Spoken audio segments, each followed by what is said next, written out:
It is Pride Never Die Month here on UFC Fight Pass. I'm TJ DeSantis along with the UFC. Is it a Hall of Fame elect? Is that what it is until... Hall of Fame elected, Hall of Famer. Some say Hall of Famer. They just say congratulations. I haven't been inducted yet, but inductee, I guess Hall of Fame induct. But then, it's inevitable, right? Hopefully. Unless something wild happens, I get struck by lightning and I don't make it there. So I don't know, but I think Hall of Famer should be. I think so. We don't need to have the ceremony and the acceptance speech to call Jens Pulver a Hall of Famer. I think you've been a Hall of Famer for at least 20 years by now at this point. But no, I do want it. So I'm glad because it makes it official. And plus this 2023 class is, damn, I'm pretty happy. What a class to be a part of. It's quite impressive. Definitely. The timing is cool. Definitely. And speaking of timing, we're going to jump in the time machine a little bit, if you will, and go back to my favorite year in mixed martial arts history. 2003 was a phenomenal time for mixed martial arts, and one promotion in particular, Pride Fighting Championships, who brought back their Grand Prix format, a little bit different than the original Pride Grand Prix. This was spread out a little bit more. You only had 2 fights in one night rather than 3 fights in one night back in the original Pride tournament. And now that I think about it, the original Pride tournament, if I'm remembering correctly, Jens, I think it actually was a 16-man tournament, but that opening round was separated from the quarterfinals. I believe so. Yeah. To get into it, they were separate. And then, I don't think they ever did a full tournament, so to speak, right? Yeah. But I'm still trying to remember this one. I can't wait to see this. I'm pumped because I don't think I've really popped into Pride, I think 2004, maybe 5. I got to remember. You were on the Bushido show, right? Your first show, Bushido? No, was, I don't know if the Bushido, I know I did the New Year's Eve show. Okay. Which was massive with Gomi. And I remember hanging from the rafters with, the opening ceremonies, which of course, I think they've had the greatest opening ceremonies of anything in the world. And trying to remember what year that was. And then there was some Bushido fights. But I did 2 big Pride fights, and I think that New Year's Eve show was the one against Takanori Gomi. Yeah, I remember that night vividly. Pride Shockwave. You know what? Let's get into it. We've already talked a little bit about their opening ceremonies, and I think that's where we're going to start here on this watch along. I press this button right here, and we are underway. Pride Final Conflict. The fighter parade, man. First off, Tokyo Dome. That gives you the sense of scale for this one. The size of it. It's so massive. Look at. It's so massive. I can't. Go ahead. No, I was just going to say, when you had your fighter parade on New Year's Eve, was that intimidating? Because, you're in front of not only the whole world via television, but, in front of a crowd unlike any other you could ever imagine fighting in front of in the United States. One, it was dark, so I didn't get to really see just how far back it really went. As far back and up into the rafters and just how big it was. And 2, because the way that they did this with the scaffolding, they put me on the top version of it. So they took my scaffold up above, and there's fighters down below me on another scaffold. I'm afraid of heights. I wouldn't even let go of the bar, TJ. I was holding on. I was like, when they said my name, I said, one hand up and put it right back down. I was like, this is horrifying, man. I'm swinging from side to side. It's like, man. And so I was scared to death, but it was, again, it's just so massive. And you always hear about these shows. And the fact, those drums, my man back there just bashing on the drums and the crowd going insane. Like they literally put you in a vehicle and then they roll you back to the other side of the dome to get ready for the fight. It's it's nuts how big this thing is. Yeah, it's a rock concert in 100%. In the 80s era of rock, where everything is big. The pomp and circumstance too just goes above and beyond. And shout out Dan Henderson there. This card in particular, young Hendo. I know, young Hendo. It's crazy because I kind of feel like Henderson's kind of been an old guy forever. You know what I mean? He's always been. Well, that's one of those things. It's weird when you talk about, and I always use Max, Holloway, just because we're sitting here talking about this veteran fighter Right. at 30 years old, but he's such a veteran. And that's the one thing with Hendo. He's been fighting in these big tournaments against all these monsters. Like you said, back in rings, winning that tournament, I think second that tournament, he won that tournament, winning the big Pride Grand Prix tournament. Like the things that he has done, he's like so far past his age. He's just this wily veteran. But even at the time, he was younger, but you still looked at him like he was this old fighter. Like I said, with Max Holloway. Oh, no, I mean, look at Nogueira. They look like babies. Yeah, no, seriously. And, I think about Henderson, UFC 17, I think he won. That was that one-night tournament where he beat Alon Goez and Carlos Newton. Yeah. And 100%. See, I mean, but with Sakuraba and look at that young Cro Cop. This is crazy to see this. Yeah. This is something. And it's, again, what is this? You said 2000. Oh, we brought over Chuck. I mean, we had Chuck and the pressure. Yeah. The pressure. Is he holding I think he's got a Discman in his hand. That's how old we are right now. I mean, iPods are way too expensive for people at this point. Like, iPods are brand friggin' new. Did we even have them? Because I'll tell you. I'm not kidding you. I bought my first iPod in 2004, so like a year after this, and it was still like $450. And I had no money at the time. Look at this. You got the Axe Murder, you had Quentin Rampage Jackson, you had Chuck Liddell. Now that was a big one for Chuck. Yeah. This was when this was the new owners, right? Dana White and Lorenzo Fertitta. And this was we're gonna go over here, we're gonna bring our star. Right. And he's gonna go into this tournament and go out and he's got to represent. This was that tournament, wasn't it? This is that tournament, yeah. So the opening round of this tournament took place in August of that year, where they gave Chuck Liddell Alistair Overeem. He fought Overeem. Yeah, and a lot of people at the time were like, okay, Alistair Overeem, this should be a pretty decent win for Chuck. That was one of honestly, the hardest matchups he could have gotten, because Overeem didn't have necessarily the respect that, he would go on to gain. And he was a liability for someone who was very established, like Chuck, had a different sort of striking style, more Muay Thai based. I was nervous for Chuck in that fight, and he obviously won. He's fighting Quentin Jackson here in the opening round of this tournament, but like Pride went out of their way to give Chuck the hardest road they possibly could to potentially fight in the finals against who many thought would be Vanderlei Silva, who ultimately was. But man, they had to. Here we go. They had to. Chuck and Rampage here, man. Like I wonder if these two kind of felt like, really, we got to fight each other. Why can't we separate it and be opposite sides? Let's fight some other people because there's some other countries you can beat up. Why are we fighting each other? Right, two Americans right here. Yeah. Why are we having to fight? They're trying to make us. One of us is going to have to go the hard route. They don't want one of us to win this, and that's how I would feel. It's like, okay, they're ganging up on us and trying to narrow the field where only one of us gets to move on. So there's only going to be one American moving up. But, like I said, Chuck wearing the UFC banner, this was, and I hope, people that are watching this for the first time, things like that, this was UFC coming over going, they brought Chuck in. This is the pressure on Chuck and representing all of UFC. And how everybody's always had that, and especially at that weight class. And I get it was, well, your champion could never mess with the Pride champion. Your champion could never touch the Pride champion. And you've got Vander, like you said, over here. And this was that moment, because I know how the UFC is, just like Pride was. Whoever is the 205-pound champion, we want them to be the champion. Yeah. I remember Dana saying that to me when we started that 155-pound division. We flew over to Japan and we watched Rumina Sato and Uno fight, and Uno defended his belt. And so as we were starting this 155-pound division in the UFC, we already had basically the world-renowned 155-pound champion was Uno, and beating Rumina Sato. But I remember Dana's exact words. When they look at the UFC championship, we want them to realize that is the belt. Right. And the problem's always been, I believe, 205 with Tito, and no matter who it was, they always said, well, we've got this Pride champion over here. So there was always that argument. And this was that moment where they brought in Chuck Liddell, of all people, again, deservedly so.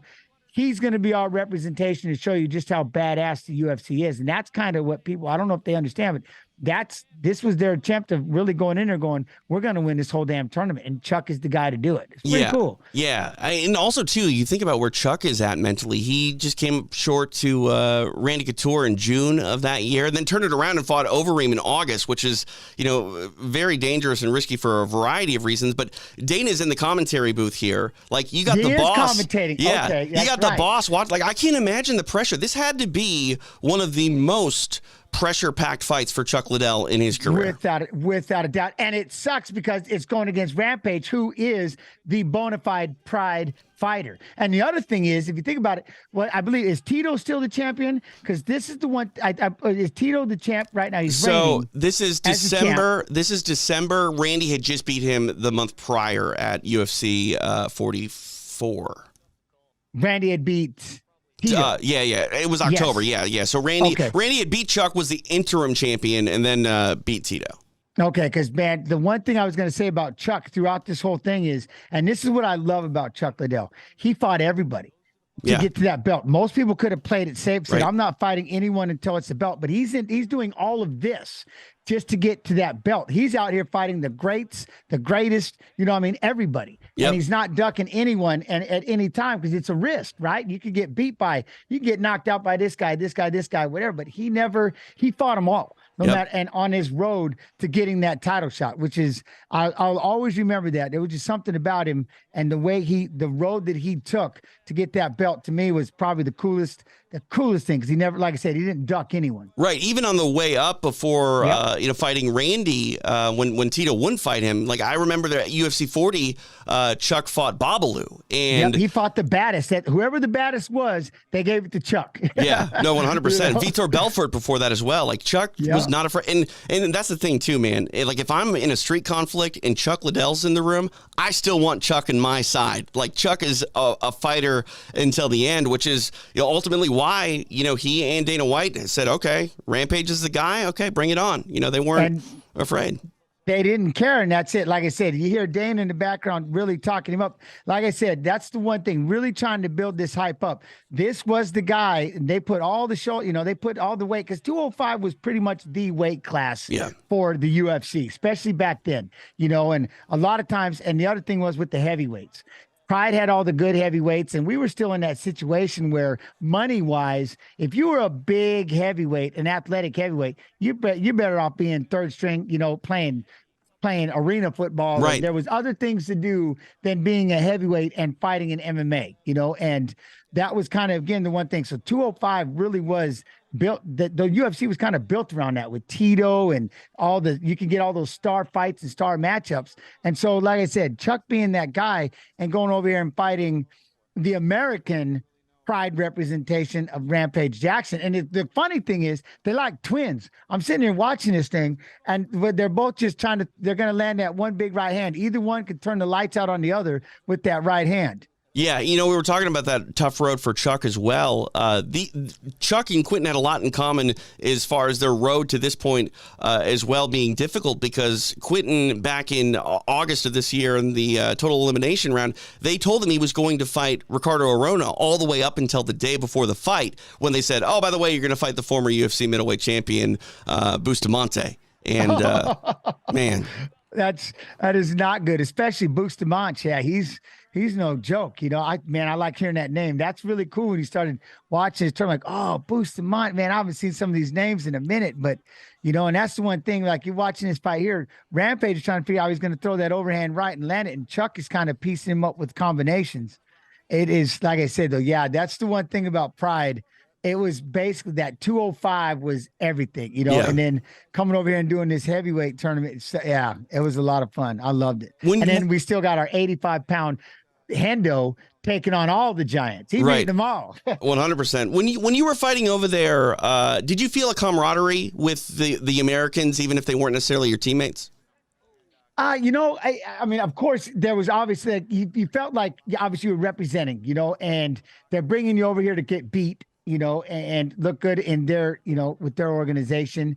and they're Japanese fighters. And obviously with me, they even created the 160-pound. Chuck's in a lot of trouble here, but they created, I believe it was 160 pounds, so Gomi could make weight, so that Sakurai could make weight easier instead of even doing 155. So here I am hopping on the scale, literally 158 pounds, eating food, fighting these guys at 160, but what you're going over there for. They're going to they want their guys to capitalize and beat you so they can kind of, see, I told you, the battle's always been, right? Our belt is better than your belt. Right. So, but that was one thing. So you kind of did stick with the Americans just because, one, they spoke the language, so it was a little easier. But, I think for me, I just kind of hung out with my family and my teammates and stuff. And I really did. The one thing is I loved going over there. The people are so incredible.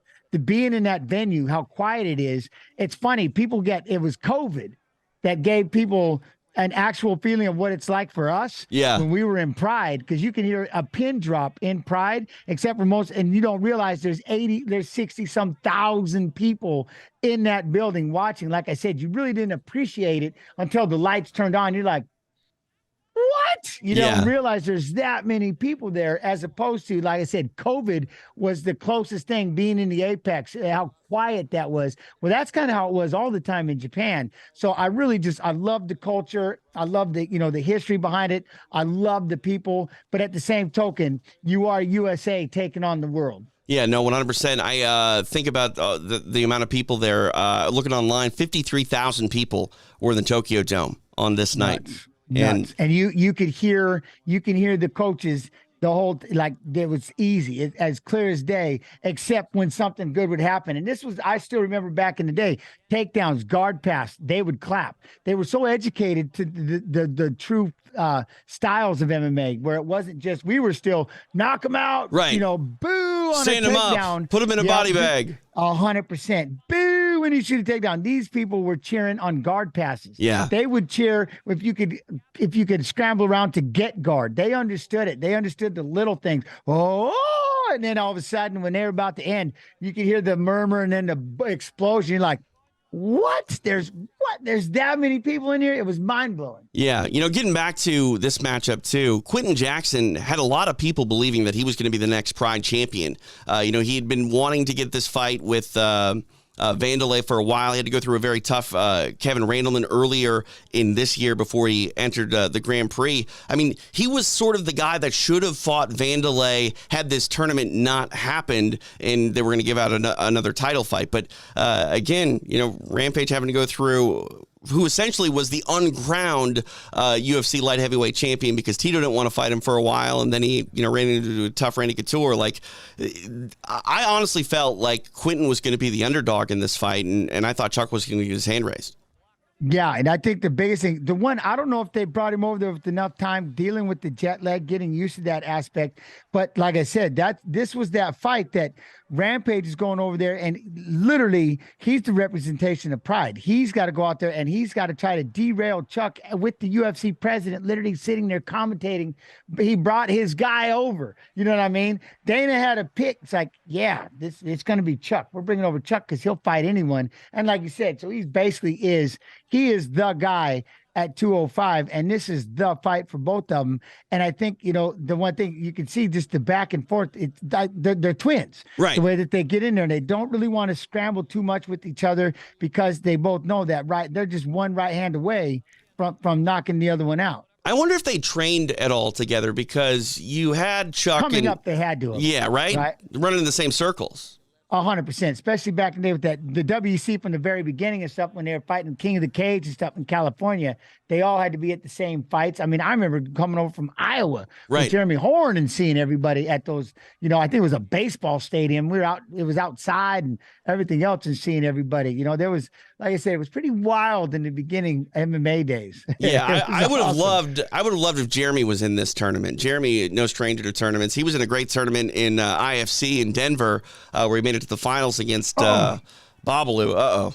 See, now 2 times there where he had Chuck kind of stilted, and you know what I mean? And Chuck he got wobbled again. But see, you look at just the overall fatigue, and I don't know, there's just something about it. Like, I remember every time going to Japan, I would get scared. I'm like, I can't even stay awake, and I'm supposed to fight at this time, and I'm wanting to go to bed. You take a 14-hour flight, you're leaving in the afternoon, and all of a sudden you show up, your body's going, hey, I know it's 2 or 3 o'clock in the morning. No, it's 6. It's like it's noon. It's 2 o'clock in the afternoon. What? No.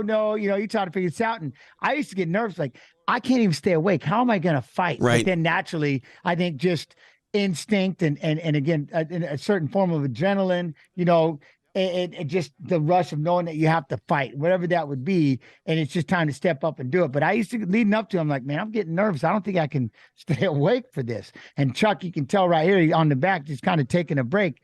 But it looks like fatigue is just getting in there, but they're not mixing it up too much, but it's already starting to wear on him a little bit. And this is what I think of too, Chuck really didn't have a lot of time to prepare for the ring aspect of things. When he was a guy, if you took him down, if you were able to get him to the floor, if he got one tiny shoulder on the fence, he's wall walking. He doesn't have that luxury here.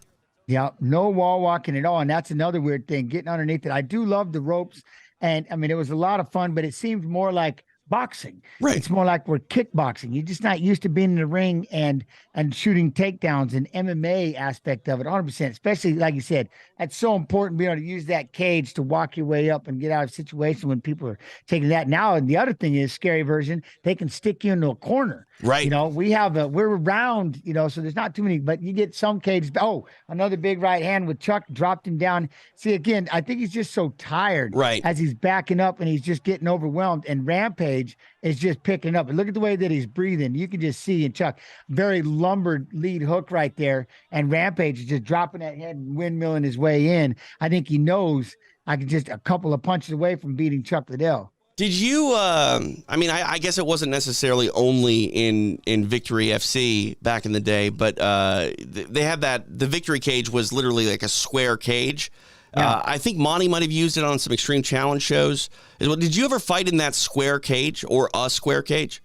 I fought in a square cage, and that was exactly what I did. Stuck him right in a corner and just pinned him in there. It's like, you can't get out of this. This is mine. This is scary. Right. You know what I mean? But most of the time, I got away from, I tried to push away and stay out in the center and try to box and stay away from that, because the biggest thing was I didn't want to be next to that fence. If they're trying to shoot on me, I need to be able to sprawl and get out of the way. I didn't want to be right. In the olden days, I don't want to get into those submissions. So I needed to make sure I had space and staying out to the center, so I had enough room to be able to step backwards, sprawl, and get out of those takedowns. But yeah, those corners, those squared, the angles like that, it was not fun. Yeah, first round over here. Sorry, Jens. Good. 10 minutes in the books here, too, that endurance round in Pride. Now let's have that right there. That was one thing. The first round is 10 minutes. 10-5, and do they do another 5, or is it just 10 and 5? In the tournament here, it was just 10 and 5. Championship fights were 10-5-5. That's what I thought. Yeah. But I do like that. Again, this is that 10 minutes to me made all the difference in the world. It was right about minute 8. And I was like, oh man, I'm starting to feel this. I could use some sit down right now. I could sit down. I'll be all right. Talk to my coaches, get a drink of water, have a sit down. Chuck trying to land that right hand moving forward, but Quentin just keeps pushing, pressure. And he's figured it out just to wear Chuck out. He's trying to survive. But that's that one thing right there. He just stumbled going backwards. But yeah, the 10-minute round made a huge deal. I forgot to tell you, just brought it up. 10-minute round is big. Yeah. What's the recovery time like after a 10-minute round compared to after a 5-minute round? Like, I assume you feel a lot more refreshed when you get a break after 5 minutes compared to 10 minutes. Well, and that's the one thing, you got to train for it. So when now you're doing 10-minute rounds at home and you still have that 1 minute, it's again, taking deep breaths, trying to slow that heart rate down. I'm just tripping how young these guys look. I know. Now. This is crazy, but you know what I mean? Just relax. Take a deep breath and then dive back in. If you're in the kind of shape, you almost don't even want the break at all. I don't want that cold on me because I don't want to feel cold. I finally got warmed up, but it's a kind of a catch-22. I might be swollen in the face, put the N-Swell on the face, but I just want to get right back out there and keep going, and I've done those rounds where I've had the 20-minute round and stuff like that, where it was one round, no time limit. And, you just get used to it. You just have to train for 10-minute rounds. Yeah, I can't imagine, because that was the thing too. You were fighting all over the place too. Yeah. This is during your run after your initial UFC championship run.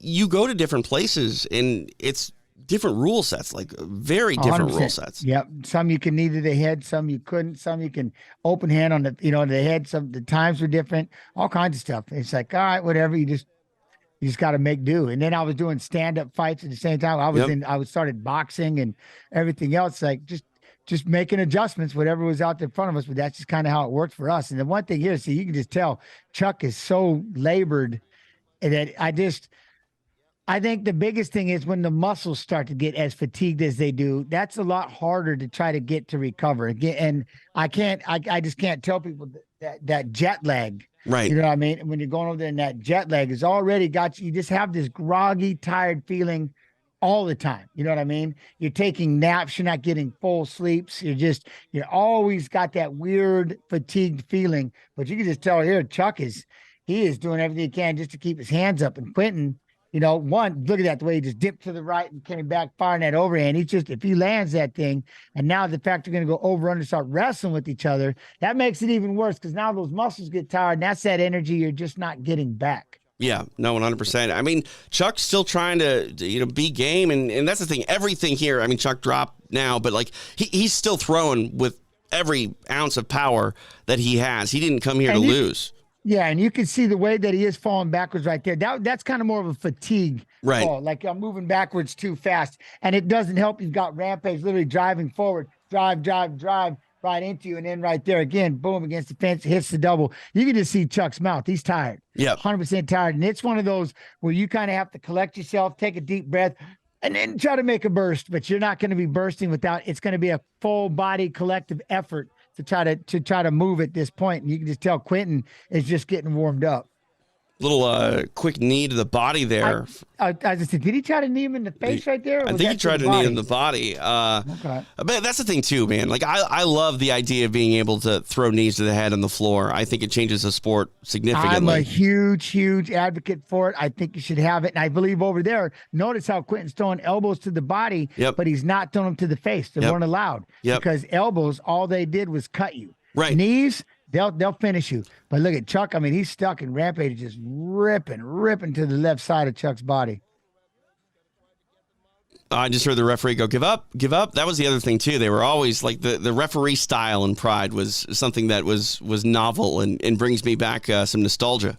But, they do what that should be done. Even nowadays, when people are always yelling, stop the fight. But see, Chuck looks like he's beat. Chuck looks like he's tired. Chuck looks like this, but he's talking to him. Yeah. You know what I mean? And that's the one thing. And then they finally, the corner, I think, is that what just happened? The corner threw in the towel? Corner threw in the towel. Chuck was too tough for his own good with the fatigue. As it almost should be. It's like, let the corner be the first one. And again, you've got the referee talking to you. Do you give up? Chuck's not, he's going to go out on his shield. He's not going to say, I give up. But the referee's constantly talking to you and just letting you know, this is where we're at. Hey, I'm going to get ready to stand you up. Like, be more vocal. Let them know, but that was the one thing right there. Rampage. I'm sorry. Go ahead. I was just going to say, and the referees were really good about asking the same questions. I remember Larry Landless, unfortunately, made a mistake with Phil Baroni when he said, do you want out? And Phil said no, and then he said, do you want to continue? And then Phil said no. So then Larry Landless stopped the fight and chaos ensued. You can't ask multiple questions in different ways. Yeah, do you give up and keep it? Do you give up? It's not like, guess what's behind my back? How many fingers am I holding? Exactly. You can't, he's trying to get through. But see, look at, even that's the one thing with Quentin right here, landing those uppercuts. Chuck just moving backwards was just, he was just so tired. That's what I was talking about. Just going backwards right there. He was so fatigued. Quentin getting on top of him here. And then you always have that threat of the knees to the head right here. So Chuck's trying to hold on for dear life. But right here, Quentin just had enough gas in the tank, to get that trip, get the takedown. Then he just rained down on the left side of Chuck's body. Can we have someone talk to the commissions and rules authorities in the United States and at least have a conversation about knees to the head being brought back? I would like, whatever we do, I'd like to have the same conversation about live scoring. And I know some people aren't fans of live scoring, but the reason why I want live scoring is accountability. I'm getting tired of this. There's no accountability. I'm getting tired of the 29-28 one way, 29-28 the other, and a 30-27. I'd like to know in round one, wait, what? Right. You know what I mean? That way, and maybe there could be a cornered, a flag. Every now and then you could throw one, be like, whoa, whoa, and ask these judges why. What are you looking at? There's no accountability for these judges. So if we're going to do that, absolutely, we need to do a little more of that too. Live scoring, I think, would also be another one. Knees to the ground. I wish they would bring back. I don't know why they got rid of it. It'll change up a lot of the game. And live scoring just for accountability until we change or get rid of the 10-point must system altogether. I like the idea of live scoring too, because if you're fighting, later on in the night, but you're in the back, you're watching how the judges are scoring. You get an idea of okay, you kind of get an idea of what they're focusing on. 100%, 100%. Well, Quentin Jackson gets his hand raised, defeating Chuck Liddell here in the semifinals, so he's secured his spot. He's going to go on to take on the winner of Wanderlei Silva and Hidehiko Yoshida. That's a name I haven't said in a very long time. Haven't talked for a minute now. Yoshida is the gold medalist, judo? I believe he was a gold medalist in judo. Silver. Was he gold? Okay. Gold or silver, but it was the 92 games. I think he was a gold medalist. Yeah, he was a gold medalist because he fought Rulon Gardner.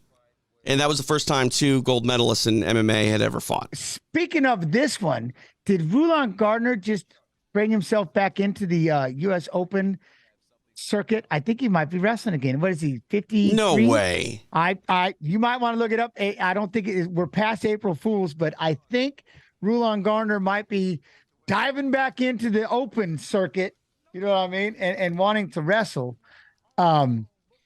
It is crazy how young these guys wow. look. So on that tip, Rulon Gardner does not compete after registering for a wrestling tournament. So that was just 3 hours ago. So yeah, he registered, but he won't.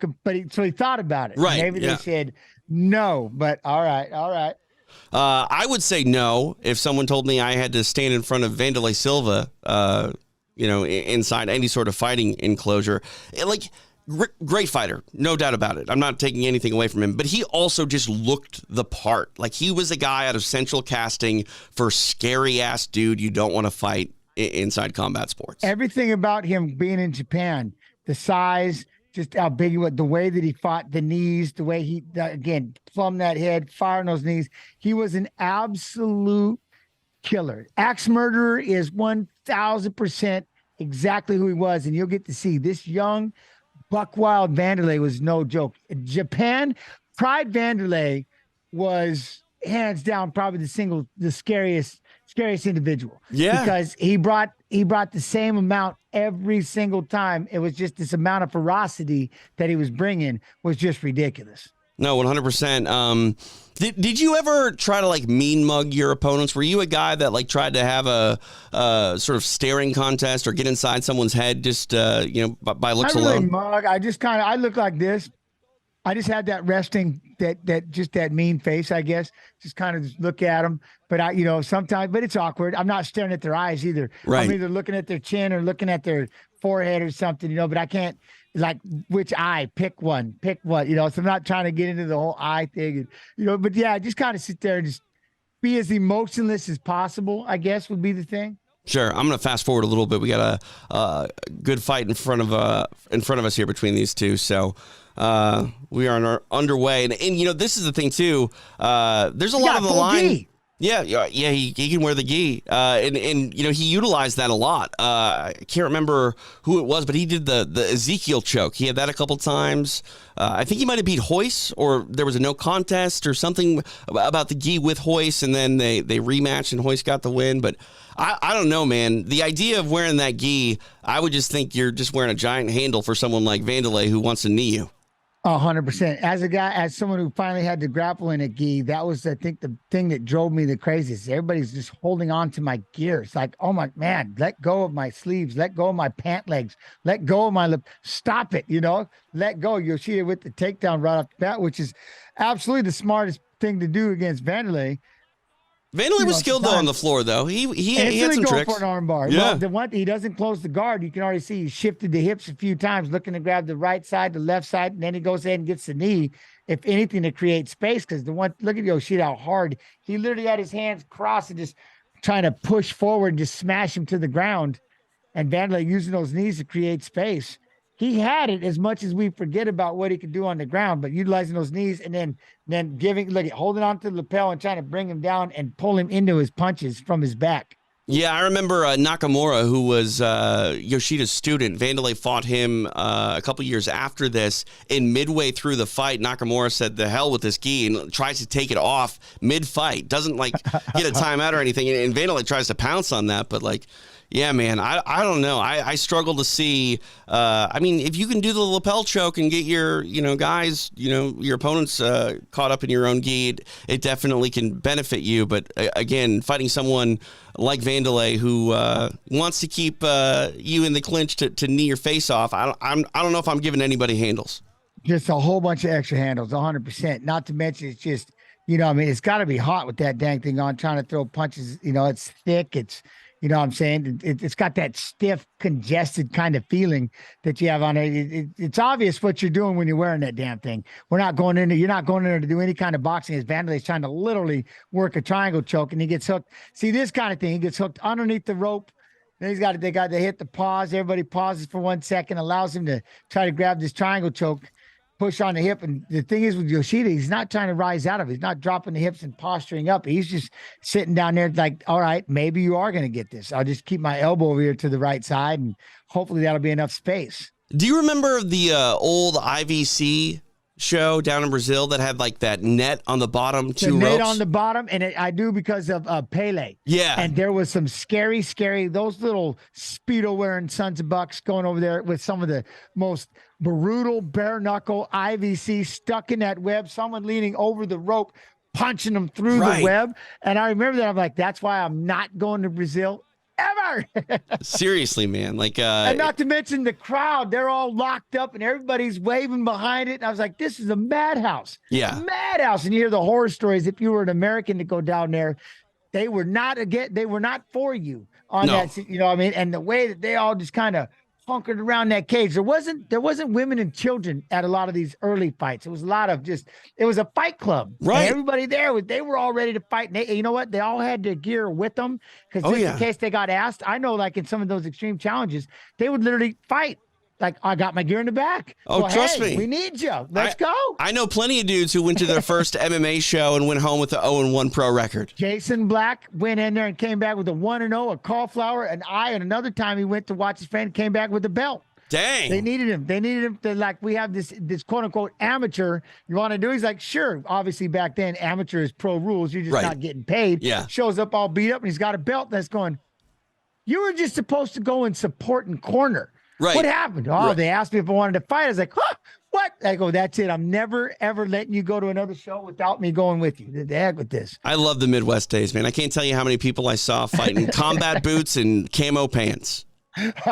Because that was their outfit when they showed up. And right. Like, wait, I had a guy with a cigarette in his ear, and we had to remind him, hey, you got to take that out your ear. He's like, flick, you know what I'm saying? Borrowing someone else's boxers. And you know what I mean? Oh, dude, I've seen plenty of people either borrow people's mouthpieces or have no idea what they're doing, that they don't know how to bite their mouthpiece. They don't boil it because they just bought it right there, talking to everybody. It's like one of those things where they showed up, they had just enough beer. They're like, you know what? I'm ready. And at least, and then they go diving in. So about, you could show up and have maybe 6 fights by the end of the evening. It might turn into 12. A lot of people were drinking and decided, and the doc's like, hey, what's your name? All right, follow this pin. You're good. Right. And they go and start fighting in their pants with the T-shirt off. It's beautiful. All is well that ends well. Hey, at least you got to work it off a little bit, and this is one thing with Vanderlei. That was the other thing about, having that ring that I just noticed. Remember, the start and stop. Yeah. And then they drag it to the center. Yeah. Start. That was the one thing about having a cage. It was kind of continuous. It never stopped. I think that was what the cage did for you, was allow the flow to continue. But in this, they're like, they would stop and drag you back off the cage. Everybody's got everybody's fighting. My hand was here. No, my hand was right here. Right.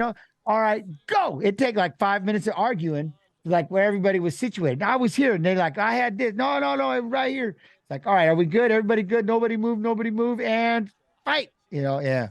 I love the breaks. Yeah, I mean, fighting's an argument. You got to make the case, and sometimes that argument was just for positioning on restarts. Well, it just depends when you had a certain lock, because most of the time they were probably going for something. You're in the middle of defending it, and you're getting your heads going. You're trying to jump out the rope at the ring at the same time, trying to stay in the ring. Stop again. It's like, okay, and then next you know they're trying to add a little extra hip into the elbow on the arm bar. You're like, no, it was over here more, and they're like, no, it was right here, and so you could fight for that. So I want my perfect position back, and it was your job to sell it that no, it wasn't that perfect, you know. So it just depends on who they believed. You know, we're talking about that gi a little while ago. With Yoshida on bottom now, he's got the gi pants and working that guard. You see guys like Shinya Aoki who had worn those spats, and guys in Japan are allowed to do that, where in the States you're not able to wear a longer short or the spats. What are your thoughts on the longer type of friction that you can get in some jurisdictions that allow you to wear those types of things? Well, you know, again, it's grip, and it's, you know, are we allowed to have it? Are we not? And that's, you know, you go all the way back to a Ken Shamrock wearing longer socks, anything to help give any kind of grip. Is it, you know, an advantage? We don't even want to have tape on the ankles and stuff, you know? Yeah. So, and I understand if that's your outfit, and it never made sense to me if everybody else has to wear shorts but you. And obviously, Hoist, I love you to death, but, you know, it's like, oh no, I'm fighting with this and this gear. We're changing things up. I want my rules like this. So, you know, I guess it just depends. In the old school days of MMA, you wore what you wanted. You know, you really did. You can get choked out with your T-shirt if you were dumb enough to wear one, you know, so to speak, or wear a rash guard. But see, like these kind of things with equipment malfunctions, and I got to make sure my belt's, my belt's tied up. I got to make sure my lapel is tucked in and all that stuff. And it constantly, anything that can cause some kind of pause. Wrestling shoes when your laces come undone, you know. Any of those little things. That's why it's like, you know, so it just, that would be a nuisance. But overall, it back in this day, everything kind of went. So you should obviously be able to wear what you wanted to. Yeah, I mean, you are right. Pretty much everything went. You know, if you, 100. I mean, like that's what I say all the time. Like, you're not allowed to call timeout in mixed martial arts unless you do and the referee doesn't say anything. You know, there was a lot more of that over there in Japan, it seemed at times. There are for some and there are for others. Like I said, I got the front of my eyeball ripped completely off fighting Sakurai, and I wasn't even allowed. They didn't give me 2 seconds. I had to sit there, and I was holding I thought my eyeball came off. I was like, what? And I'm in so much pain. And they're like, oh no, you keep going. I'm like, all right. And then I ended up having to go to the hospital after the fight, but he ripped the whole front of my pupil off. And it was absolute insanity. But with this fight here, I think Yoshida with that gi, he was able to, you know. Oh, did you see that? Like, yes. He literally was holding his lapel. You got to go back. Oh, he my held his God. lapel and kicked him in the head. Oh, my God. Utilizing the gear. I love this. I need to see that again. That was amazing. See where it is. It's hard for me to shuttle around here, but, I mean, something that is that crazy. Like, I mean, that's the thing. You can't see anything like that today. I mean, you can have wrist control on someone, I guess, and kick him in the head, but, man. And but again, it goes back to, hey, I have my lapel that I can hold on to go for submissions, but guess what? Now they have a handle as well. Yeah. And if they utilize it, you know, and that's, again, you go bringing those kind of tools in there, and it might be a tool for you, but then guess what? They can utilize it against you. Oh, you know, beautiful good there knee it is. right there. And then holding on to the sleeve and trying to kick him in the sleeve, and he can't get away and he can't block.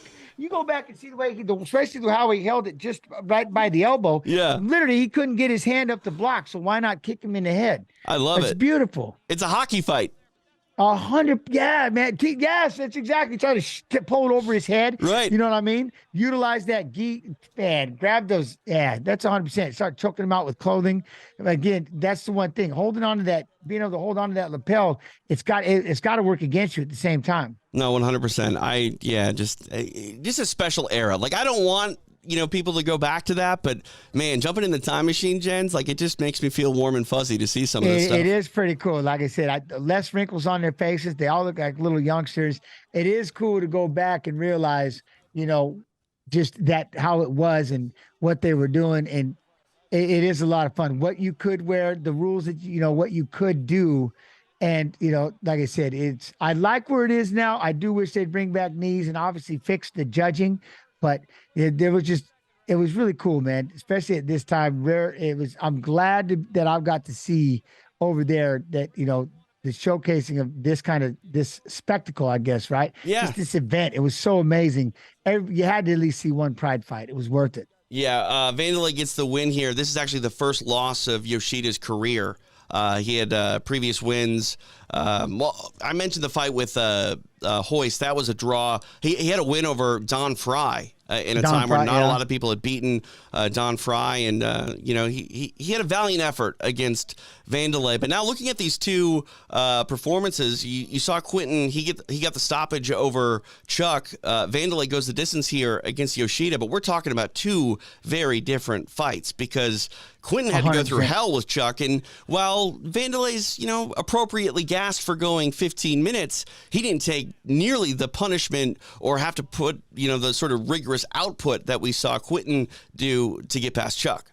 Quinton did more of the cardio with the punching and the kicking. Vanderlei was stuck wrestling. Right. And he was stuck going against the lapel. And to be able to create that kind of damage with the free moments that he had, you could see the damage on his face, on Yoshida's face. That was more of that wrestling side of things. And that'll wear you out in a whole different aspect. And this guy right here, the fact that, look at this. Look at little Hendo. I mean, look at him. He doesn't, and I mean this with nothing but respect, because I love this man more than anything in the world, but he does not look like the most intimidating. He doesn't look like the fear factor standing out there. No. And that man will hurt you like it's nobody's business. There is fight inside of him that I've never seen anybody. You go back and just watch the fights he's had against Gilbert Ivel and all these things in the rings tournament where it was all these fouls and he gets two, it's just, you go back and look at the fights that he's had, who he's gone up against, and the heavyweights.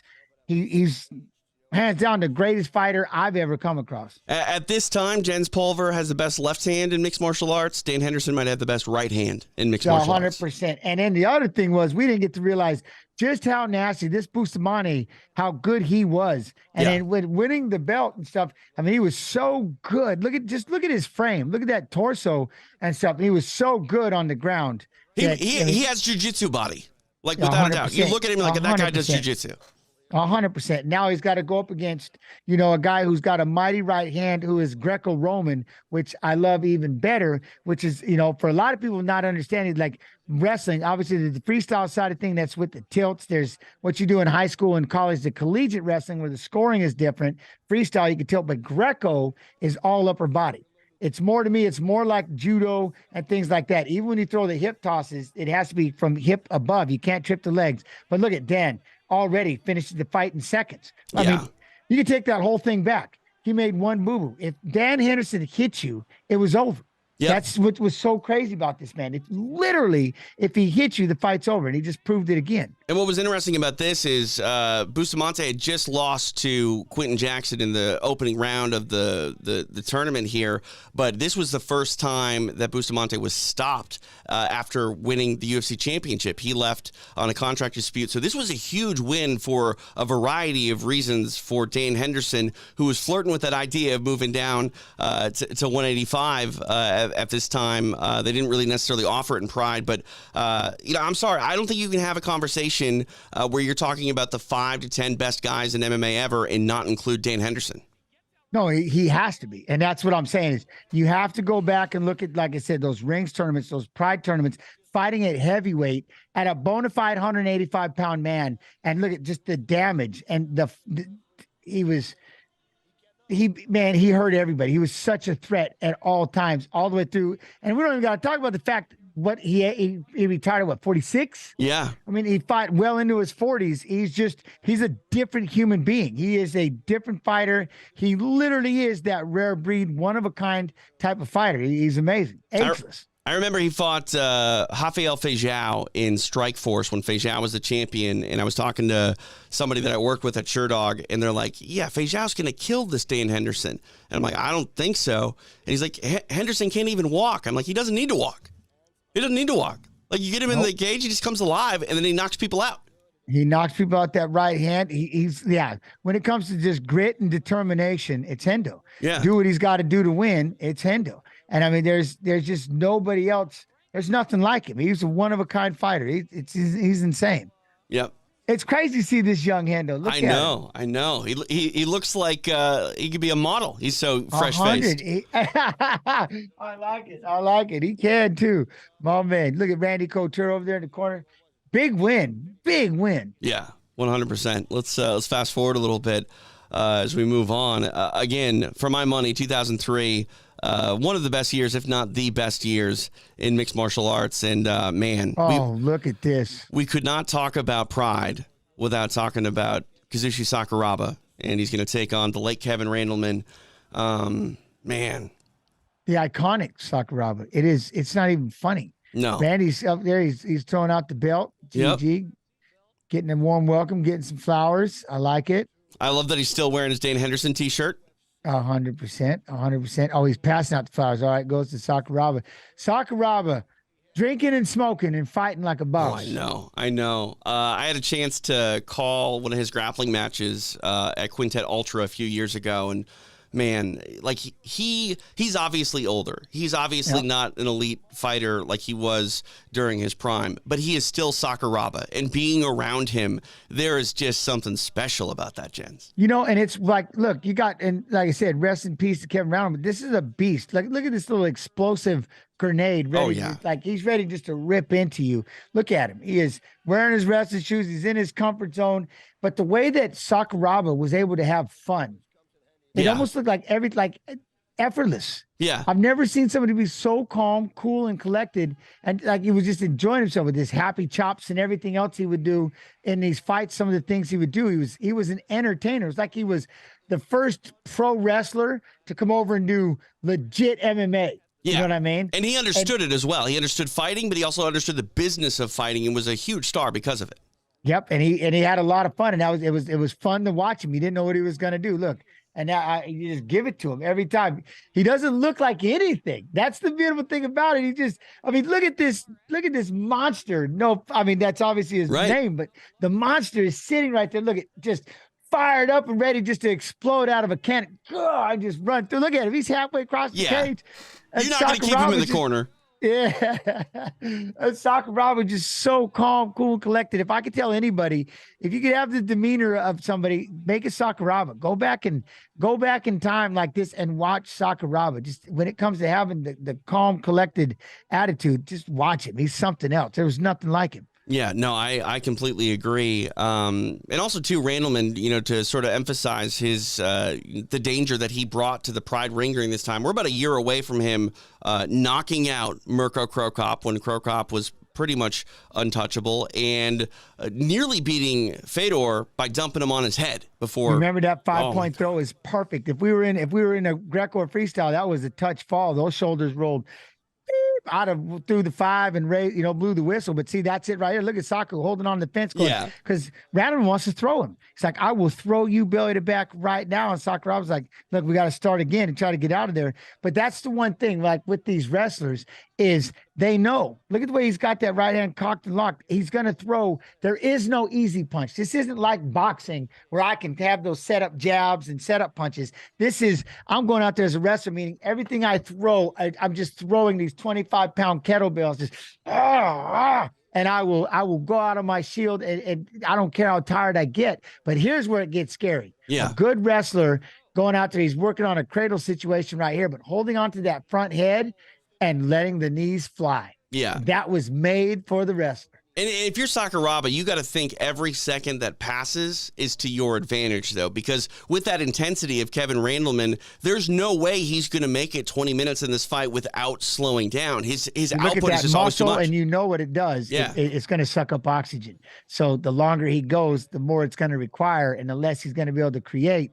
So we just got to kind of play the game. I don't want to, you got to try to get through that first 10-minute round. But see, I like how Kevin, ironically, is staying really patient. He's playing the game and just kind of sitting out there on, top position, trying to work that 2-on-1, keep that far wrist control, maybe spiral right if he needs to, but he's got that. Look at Sakuraba, Sakuraba's holding on to so it's Sakuraba holding on to that arm, looking at. Yeah, but he's also like ducking his head through the rope a little bit, even though like it's not. He's flirting with it, like he's flirting with, like they'll call the pause just in case. Look, see, he plays with it, and like you say, now Randleman's able to get in there and get at least a wrist control. And that's the thing, And too. try Is it looks like Sakuraba is holding on to the inside of the glove at times. And that was something that didn't seem to be called a lot in Pride. I don't, yeah, but if he can, you're allowing him to do it, I guess, Right. try it, give it a try. But that's also, you got that big wristband Yeah. back there. It makes it a little easier to hold on to, but he's doing a great job of keeping that 2-on-1, ironically, on Randleman. And Didn't looking to get that elbow, because you know what he wants. Who did he do? Was it Henzo? He popped it all the way out. Yeah, it was bad. Henzo wouldn't tap. Yeah, Yep. that's his go-to. But like, look at Sakuraba putting his head through the ropes there. He's not going to get souped that way, like It's perfect. He utilizing the ring. Like I said, he's just a true veteran of the game. Understands it. He's not trying to overpower anything. He's just conserving his energy. You know what I mean? Staying effective, knowing that he's working on that. I know what he's working on. He's working on that right arm around him. He wants to get that submission so he can lock it up and bring it back around behind his back, and Randleman will have to let go and flip over. Then he gets to come back around and meet him for the armbar. And let's be honest here, Sakuraba probably not going to lose a decision in Japan. Something crazy would have to happen for the judges to turn in a scorecard for Kevin Randleman against Sakuraba. And you have to know that, but you have to know that. So, the one thing I like that, again, Randleman showing some composure, kind of just sitting back, how are we going to close the distance? What are we going to do? Keeping that right hand open. And again, puzzle. Everybody just trying to figure out that moment. Righty versus lefty. No real circling. They kind of just standing right in front of each other. And that Sakuraba wants to try to get him to, come in, be a little too aggressive so he can counter him. Yeah, and that's what's interesting, too. You mentioned the pro wrestling background of Sakuraba. He's of that pro wrestling ilk where if you were running, with those guys, you might have to call upon your pro wrestling to prove that the business is real on the street if someone starts cocking off to you a little too much. 100%. Like they could always say, like, this isn't real. It's like, all right, I'm going to show you. Our version of pro wrestling is a little different than what you think it is. Right. You know what I mean? We kind of, and that's, every now and then, at least on that side, big wow. Big inside leg kick. And that's, again, Randleman, go to town. He's got the shoe. Look, he's got those knees taped up for a reason. Utilize it. And that's just the one thing with Randleman, I think, is boom. And that was it. See, that was the game. Both of them were waiting for the other one to close the distance, knowing, right? Look how good. Look at how fast Sakuraba is already working on that triangle. It would be hard, though, to try to wrap your legs around those big shoulders of Kevin Randleman. My goodness. 100%, especially wanting to pop up and get out of there. Like, it's almost like he was weary of it and caught it. And even right here now, he's keeping that elbow far enough back, and armbar isn't a threat. But I wouldn't keep playing. Look at, he's tugging on the glove. He knows what he's doing. Sakuraba will get those gloves.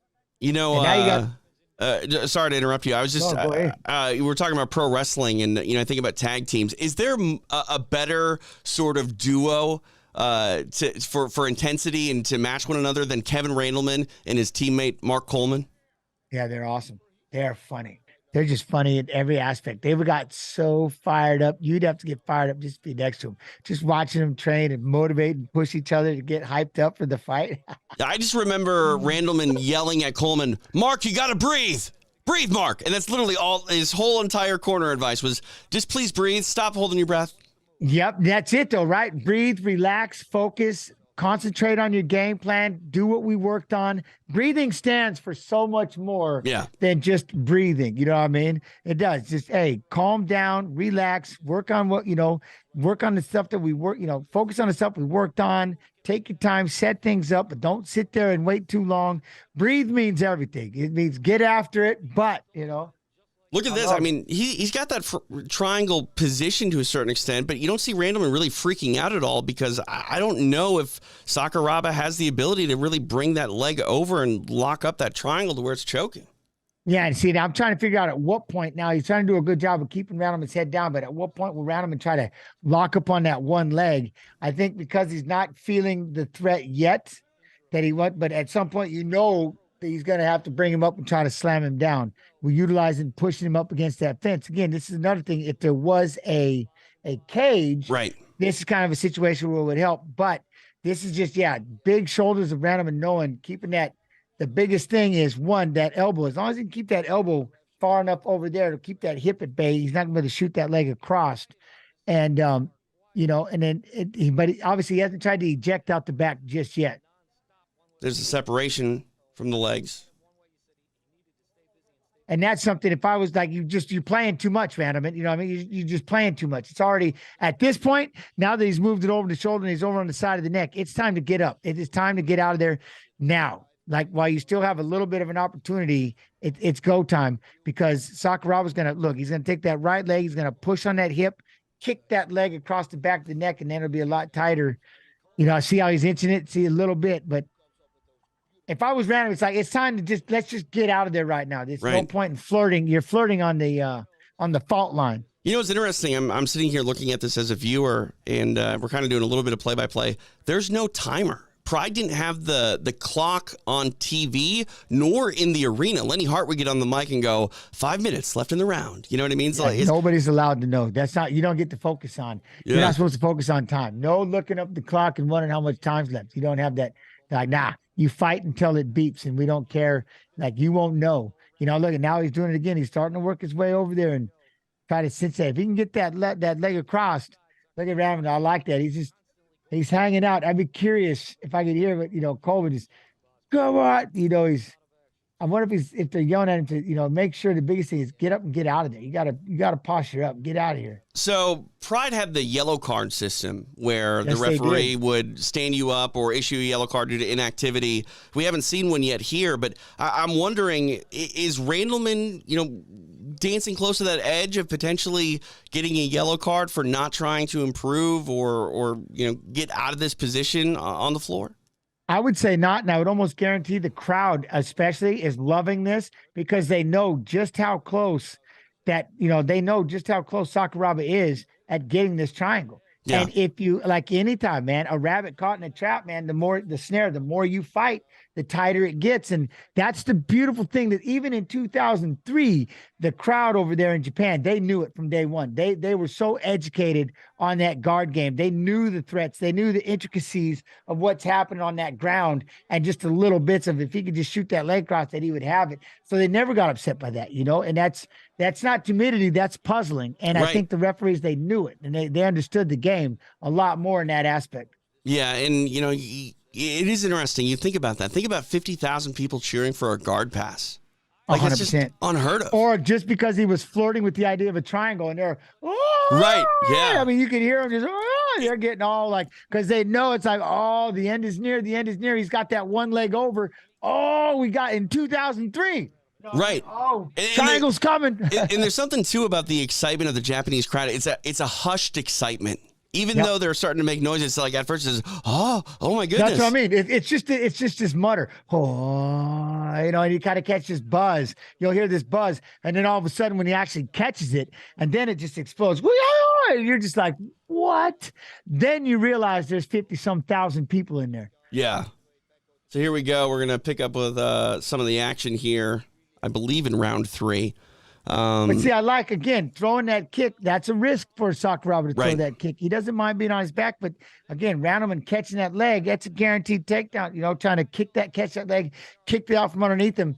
But again, just the size. That's the one thing. Sakuraba, he's not your fitted out, muscle headed, you know what I mean? He's just calm, cool, and collected, but he's able to play the game and beat Randleman in the muscling with just by his positioning and the way that he held on to the head, or the way that he would hold the arm. You know what I mean? He's going against, obviously, the explosive and brute strength of Randleman. Sakuraba was just such a player, man. He's so good at this. Yeah. So patient. And you talk about throwing kicks at someone like Randleman. We were talking about the gi earlier. Like, if you throw a lazy kick to someone like Kevin Randleman, that's a handle to dump you. And if he'll grab, I'm surprised he'll just try to grab the leg and just try to swing you around in a full circle. It's like he will lift and launch you. You don't want to give him any opportunity to do so. Here we go, round number 3. So again, this is a non-tournament fight. 2 5-minute rounds. Rounds 2 and 3 would be 5 minutes, and then that first round 10 minutes. So a 20-minute non-title fight. I love that. I love that. Like, we get all these fights in between while the two are back there recuperating. And I think that was the one thing, like I said, because they still have to fight tonight, don't they? With they're doing the final with Rampage and Vanderlei. Yep. And so that's what I mean, is they're back there trying to recuperate. We get to watch all these great fights here, and it was just a matter of who expelled, who's going to come out the fresher fighter. I love that in this aspect. That's like, you get all these fights in between, man. It's an amazing show. Now working the single leg. What were those ropes like, Jens? Because they look very tight. Yeah. Look at that. Now he's got the side to be able to take him down. Now he's looking to launch him. Is he going to launch him? See, and Sakuraba doing a good job of keeping his hips level. You can't let Randleman get his hips underneath him, but he's trying to be heavy and kind of lean forward.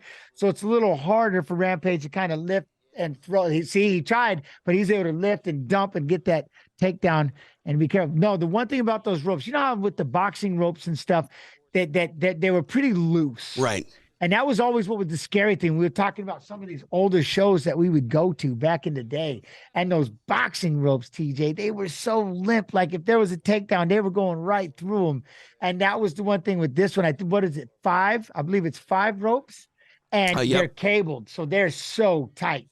You know, that's the one thing he had going. It was hard to even space them. I know they've got those ropes there to keep them kind of together. Right. But that was the one. So it wasn't that bad. It just, again, I was kind of soured from those old boxing 3-roped rings where that third one just kind of dangling. Yeah, I've seen people get shot. They take a shot and shoot right through it and fall. Look at this. Look how fast he spun off on his armbar. Now Randleman's in a world of trouble trying to keep this lock. And Sakuraba, if he can pull this arm, like now the crowd is going nuts. Because like, oh, he's got, they got the buzz. He's got the arm. See what he can do with it. I like that. I like that he's putting pressure on it, like a constant pressure, but he's not trying to burn everything and try to rip it out from underneath him. Sakuraba just kind of, just like a lever, just kind of slowly peeling with pressure. And Randleman's, he's feeling it. And now he's got to try to figure out, how am I going to get out of here before my lock breaks?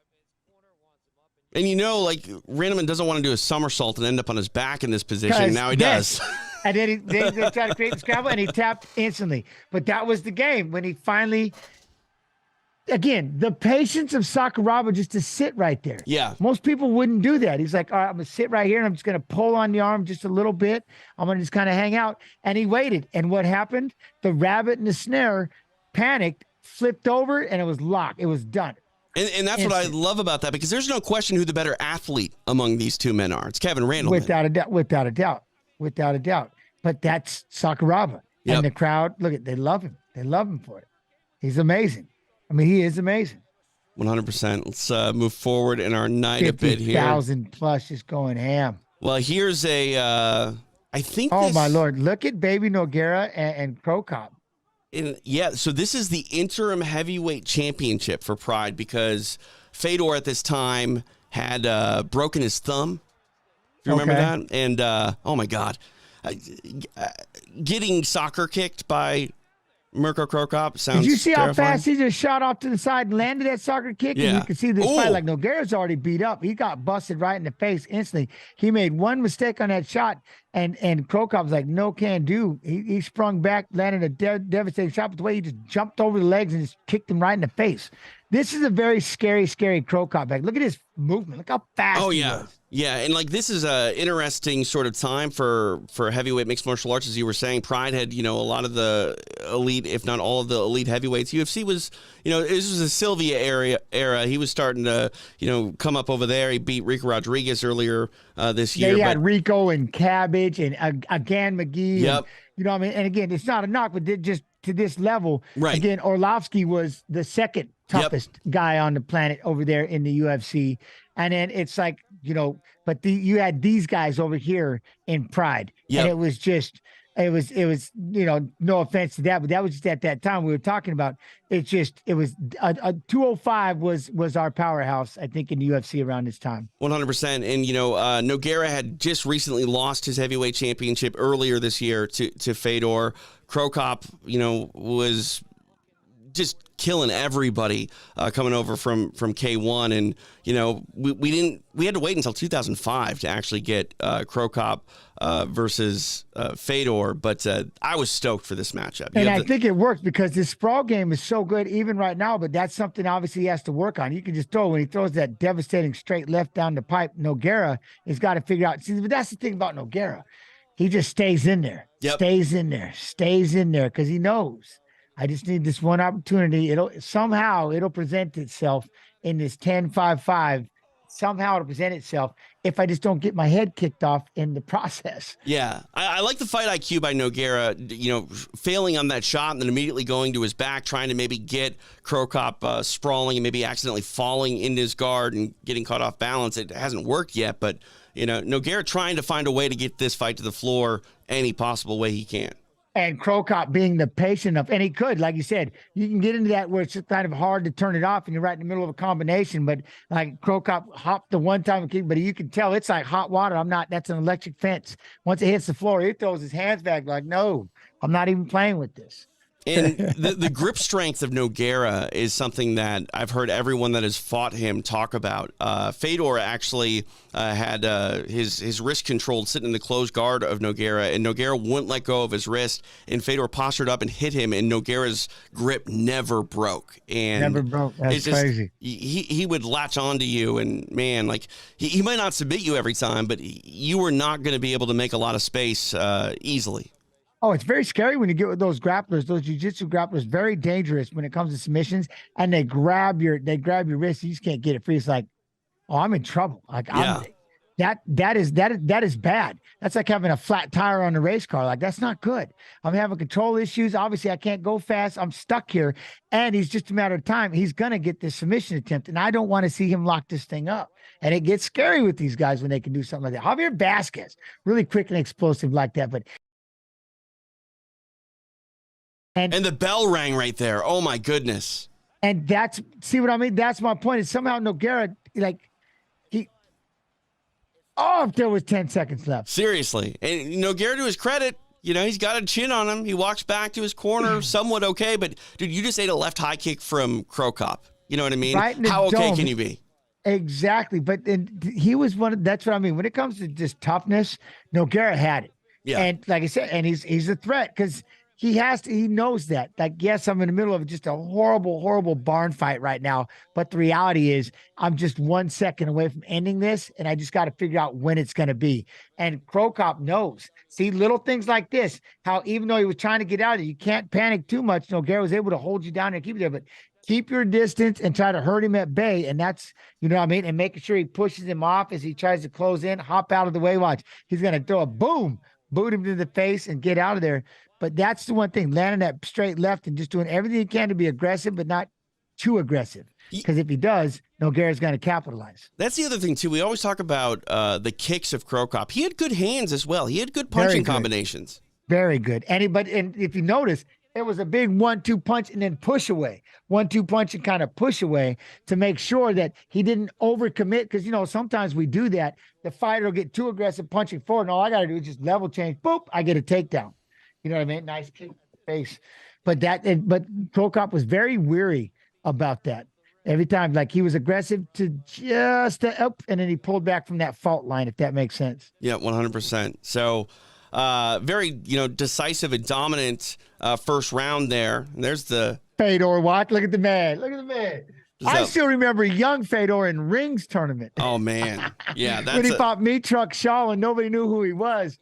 And after that, they come back and they all told me, hey, there's this kid from Russia named Fedor. Holy cow, he's incredible. And then he rolls into Pride and becomes Fedor. You know what I mean? I just love that you dropped Kerry Shaw's name on a watch along in 2023. That makes me so happy.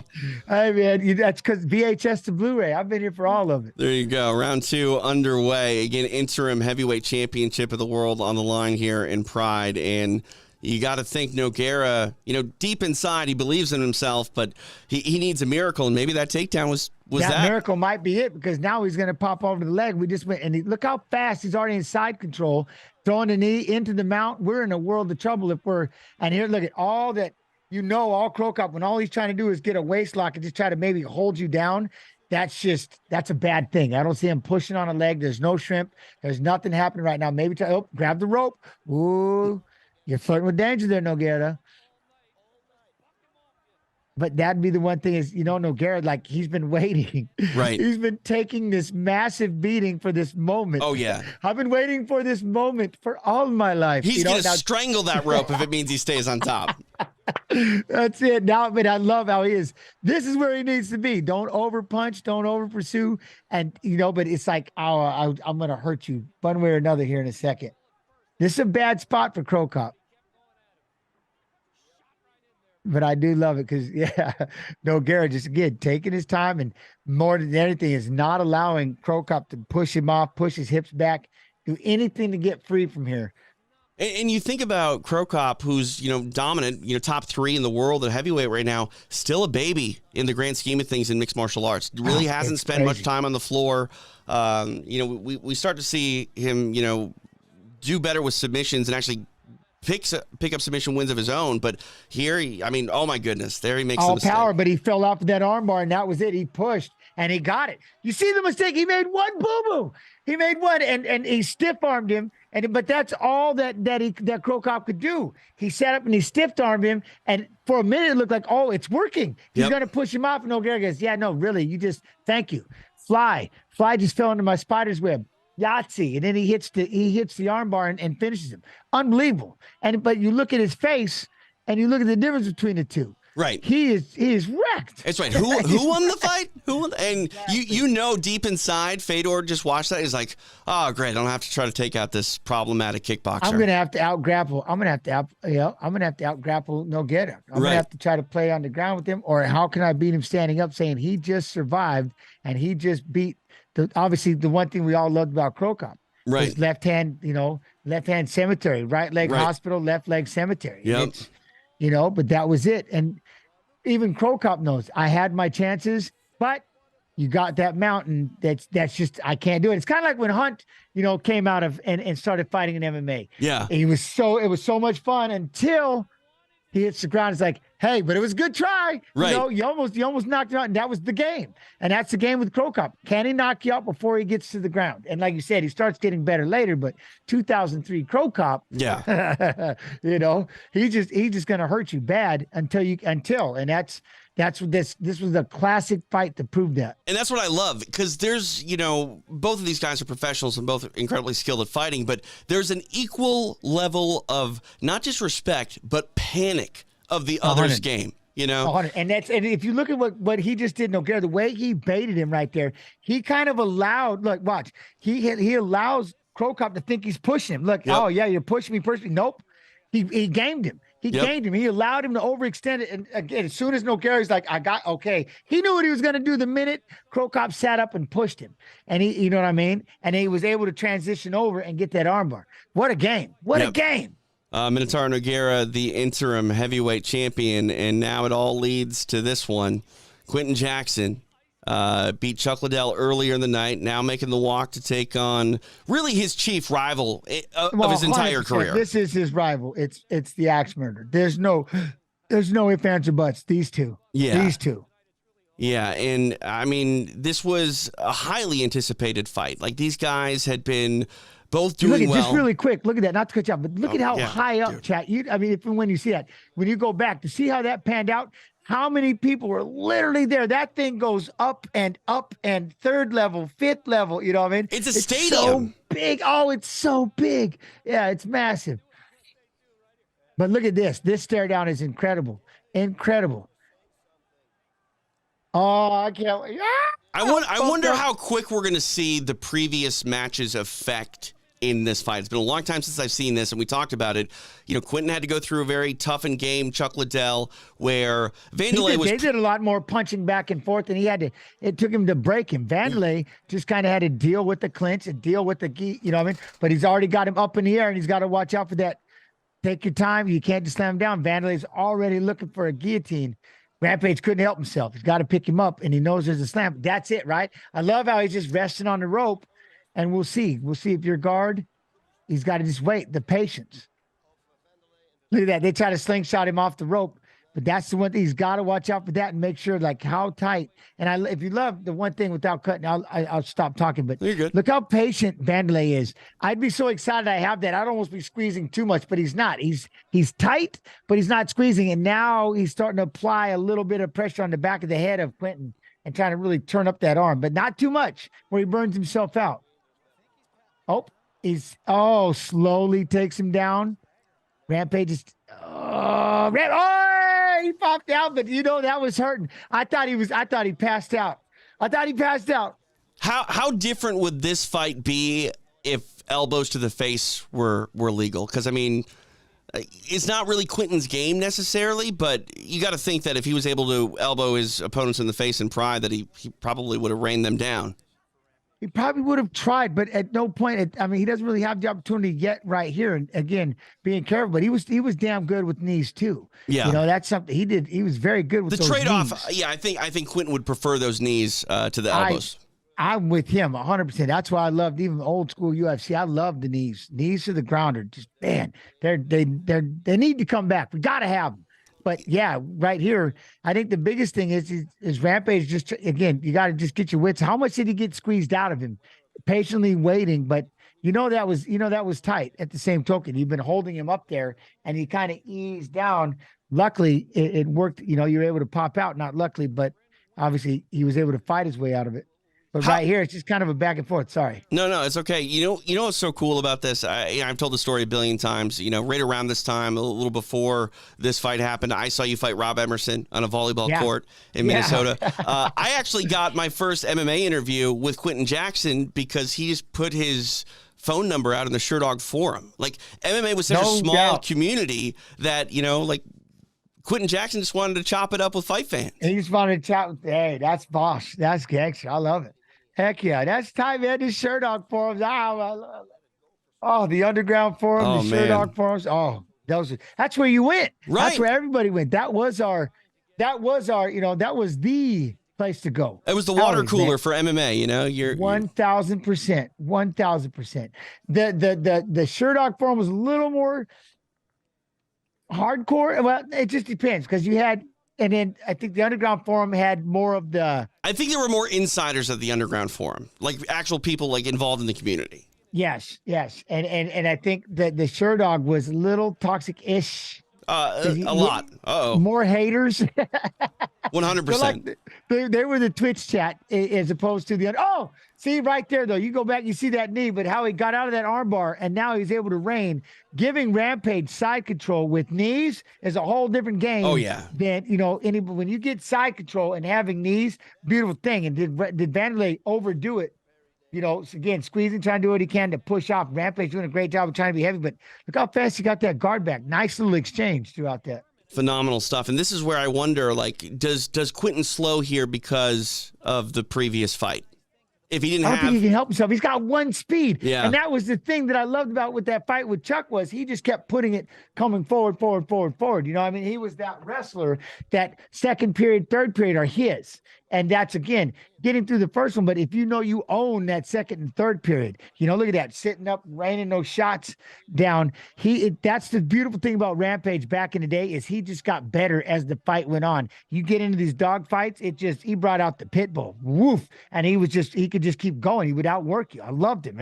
That was the one thing I loved about Rampage Jackson, his work ethic. You can see some blood coming from the right eye of Vanderlei. Because the way it showed it was his ear. I was like, did he pop his ear there for a minute? All right. It was the eye trickle. It was the trickle down. Okay. Yeah, trickle down effect, I believe.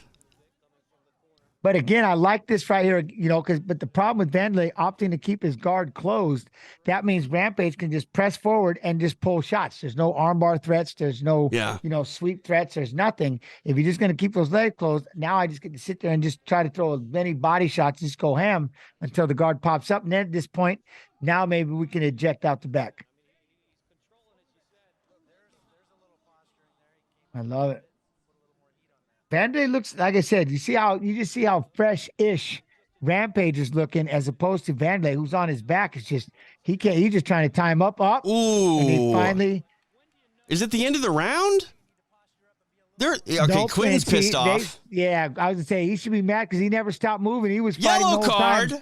And then, wait, who did they yellow card? Quinton. No way. Yeah. Did they yellow card? Was it Quinton that they got the yellow card?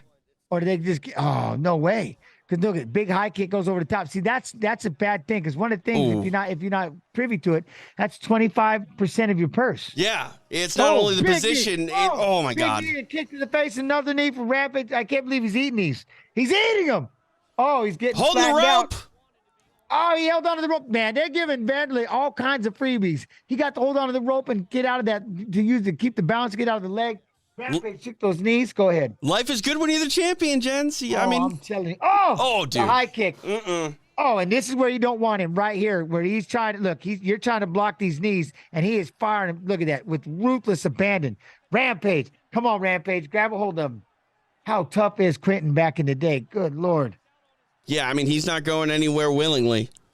Oh, Nope, he's trying to get it on that single. Vanderlei, look at Vanderlei's in hype train, and now see free reign kicks to the face. You got to figure out how to block these, get back up. These knees of Vanderlei, these are like, this is the most terrifying situation you ever want to be in with the fighter is Vanderlei, that plum and those knees. oh yeah. Oh, There it is. That's a wrap. I mean, referee had to do it, but honestly, dude, I'm sorry. I think you got to give the assist on the win to Yuji Shimada for standing him up. Stood him up, allowed him to grab the rope. And took his money. And took his money. That's horrifying. They better give that back. But I'll tell you what, how tough was Rampage to take that onslaught like that? I mean, that was the axe murderer, though. That he was a beast. That's what he's famous for. What he just did to Rampage, that was it. I mean, that was it. And Rampage, though, tough as nails. Yeah. And all that. And yeah, and he got yellow carded. Come on, there's no way. I mean, you don't win the tournament now. You got part of your money already taken away, and you got to eat those knees from Vanderlei Silva. Like, Quentin Jackson was a victim on this night, Jens Pulver. I'll tell you what, I can't believe how many he took to look at it. What a beast. But I know. Man, I can't believe that was a tough, like I said, worst case scenario happened to Rampage, and he was able to survive it for over a minute, 2 minutes of just him plumbing ahead in those knees. Yeah. And those knees were just on point. It's crazy. Both Quentin and Chuck end up beating Vanderlei later in their career. But I want to ask you, Jens, in your opinion, if Chuck doesn't have to go through Rampage and he fights Vanderlei on this night, who do you got, prime Chuck Liddell or prime Vanderlei Silva?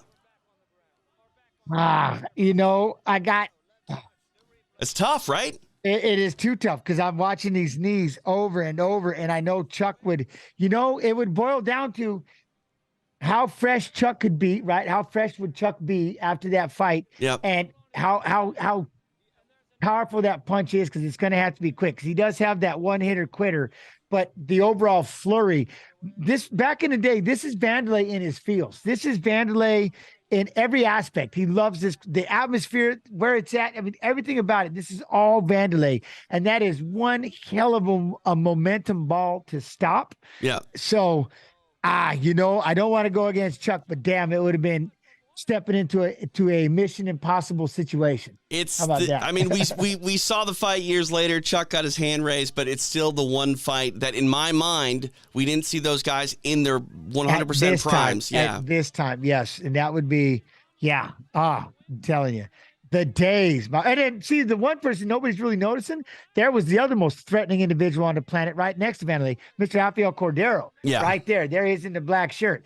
That man, my friends, I thought one day he and I, like, there was a time, lighter weights, that he and I might have to get down. And I was like, oof, I figured that day was a coming.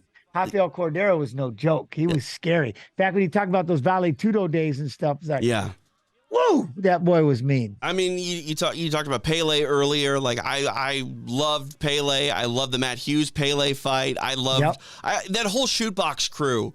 Man, they were scary. You know what I mean? They were just scary. Very scary. Back in the day, they were the equivalent of, like, I guess what the Militich crew was, where we just beat each other up so much that we couldn't wait to go beat up somebody else. Yeah. Because we weren't punching each other. Right. So we just wanted to fight someone else finally. I don't know. It probably wasn't career lasting, but it was a lot of fun. I don't know if Curitiba was the Quad Cities of Brazil, but I'm definitely calling them the Militich of South America. 100%. Oh, Jens, I appreciate you doing this with me, man. Hey, thank you very much for having me. What a flash, man. What a blast. That was fun. Just going in the archives and looking at all this history, it terrifies me to think that this was literally 20 years ago. But I don't like that's the hardest part when people say, like, let's go back and watch your fights and stuff. Like, let's not. It's like, I go, because I really like looking at now, but when you do something like this, you say 2003 and it's 20 years ago. It's like, right. Dang, I go, now all of a sudden I start to feel old and I see these baby faces like I just watched right there. It's like, I'm okay watching them, but I'm not ready to watch babyface Jens yet. I'm not ready to see him, but it is cool to go back and see this. And I think for me, that's why I love Fight Pass. Just the greatest it's the greatest thing in the world when it comes to, because I do the UFC stream. So we're always watching Fight Pass, and to be able to go back and just go through a lot of the fights and see all this, like, it's pretty cool. And then to see something like this, though, that's something. The Fight Pass library is the richest tool in mixed martial arts when it comes to it's with the fact best. That you have live events on the weekends. I mean, it's the most insane. If you're a fight fan, it's a must. It's an absolute must. And I tell everybody every day on the stream, like, for just under $10, you can watch. Like, we're going through, and one of the things we do on UFC stream on Tuesdays, Tough Tuesday. That's a whole nother bag. We've been from season 1. We even did season 5, and we're going through every one of them on Tuesdays. And it is pretty cool to kind of go back and see who was the clown of the day, who did this. And it's weird because you'll Google, hey, where is this person now? Oh, they're in prison. Oh, okay. Well, maybe you shouldn't Google everybody. Yeah, don't Google them all, I guess. But it's one of those things but it is cool because you kind of just get to go back to that moment. Like right there, you get to shoot back to 2003 and be 2003 and just see these young faces. And, people like you and I can remember what it was like. And, it's really cool, man. I love going back like this. So I appreciate you having me. No, I appreciate it, Jens. If we don't talk before International Fight Week, congratulations again on the Hall of Fame. And I hope we do talk before then because, like I said. Just say the word anytime. I'll shoot the shiz with you anytime, and we'll go back and watch these all day. I mean, I want to go back and look at some extreme challenges, to be honest with you. That's what I really want to do. Man, I'm telling you what, there's some, we can go find a lot of Jeremy Horn times. The Jeremy Horn, or here's one. Go get, I know there was these tournaments. I used to read about them on the Full Contact Fighter when I was in Idaho. Yeah. Still just finishing up college and stuff where I just graduated college. It was Matt Hughes, like this tournaments that they did where Matt Hughes lost to Dennis Hallman in like 20 seconds. Right. Yeah. You know what I mean? And then, but they would have Laverne Clark. It had Dave Monet, Matt Hughes, Dennis Hallman. Some of these tournaments back in the day, and every one of them were UFC fighters, and like 4 of them were like UFC champions. Right. Some of these tournaments that used to happen back in the Extreme Challenge were insane. It'd be really cool to go back and see that, and then watch what Jeremy Horn used to just do to people in general was horrifying. When people ask who's my favorite fighter, Jeremy Horn, because of those days. Do you know that Jeremy Horn's my favorite fighter, Jens? Did you know that? No, but he is my favorite fighter, 100%. Look at this. Jeremy Horn won this belt. This one. No way. UCC belt. He's kind enough to give it to me. Yeah. Get out. I love Jeremy Horn. Yeah. I love, everybody asks, who's your favorite fighter on the planet? Jeremy Horn. 100%. Because back in the day, now imagine, see, you can answer this question, like you'll appreciate this question. When people always ask about, how would you do in today's era? Right. And I'm like, you know what? I'll tell you what I would love about today's era. I could fight every weekend instead of 6 UFCs a year back in the day, and I had to wait for my turn. I could fight every weekend. Now imagine somebody like Jeremy Horn, who legitimately had 250 some odd fights, who literally fought every weekend. Right. And I don't want to hear about Travis Fulton because we'll talk about that another day, but he is not the king. Jeremy Horn is the king going out, and he fought every weekend. Could you imagine him in the UFC this day? He would be every weekend. He'd be Hamzat times 2,000, waiting I'll be over there with my shorts. And it's just like we were talking about, Let's be honest too. In the Midwest back in the day, you could get a fight every weekend, but Jeremy was not only getting a fight every weekend regionally, but if someone like the UFC or Pride or one of the bigger events or somebody wanted he was ready to step up. He would fight world class. He would fight then, and then he is what taught me. He was the other reason about him is what it took to be 70% all the time, and then just burst up and get ready for the fight camp. But never, don't be the guys that take 3 months off and do nothing. He was constantly busy, even though the sport, quote unquote, he showed us, even though we're not getting paid a ton, but at the same token, if I'm making, a little bit of money every weekend, that adds up. And he just showed me that just to stay active and go around and fight. And there was all these little shows, all these smokers. And because the amateur rules were pro rules, it was the same thing. He would fight every weekend. I loved him for it. And he never got hurt. That was the other thing. He never got avoided hurt. Damage like the plague. It was crazy. Yeah. I mean, the one fight that I was so bummed out that he got hurt in was against Anderson Silva, and he pulled his groin. I mean, that was the biggest injury Jeremy Horn really seemed to ever get was 100%. So 100%. All right. I love it. I'll let you get out of here, Jens. Anytime. Hey, man, thank you for BSing with me. I appreciate you. Thank you, sir. We'll talk soon. All right, guys. Thank you.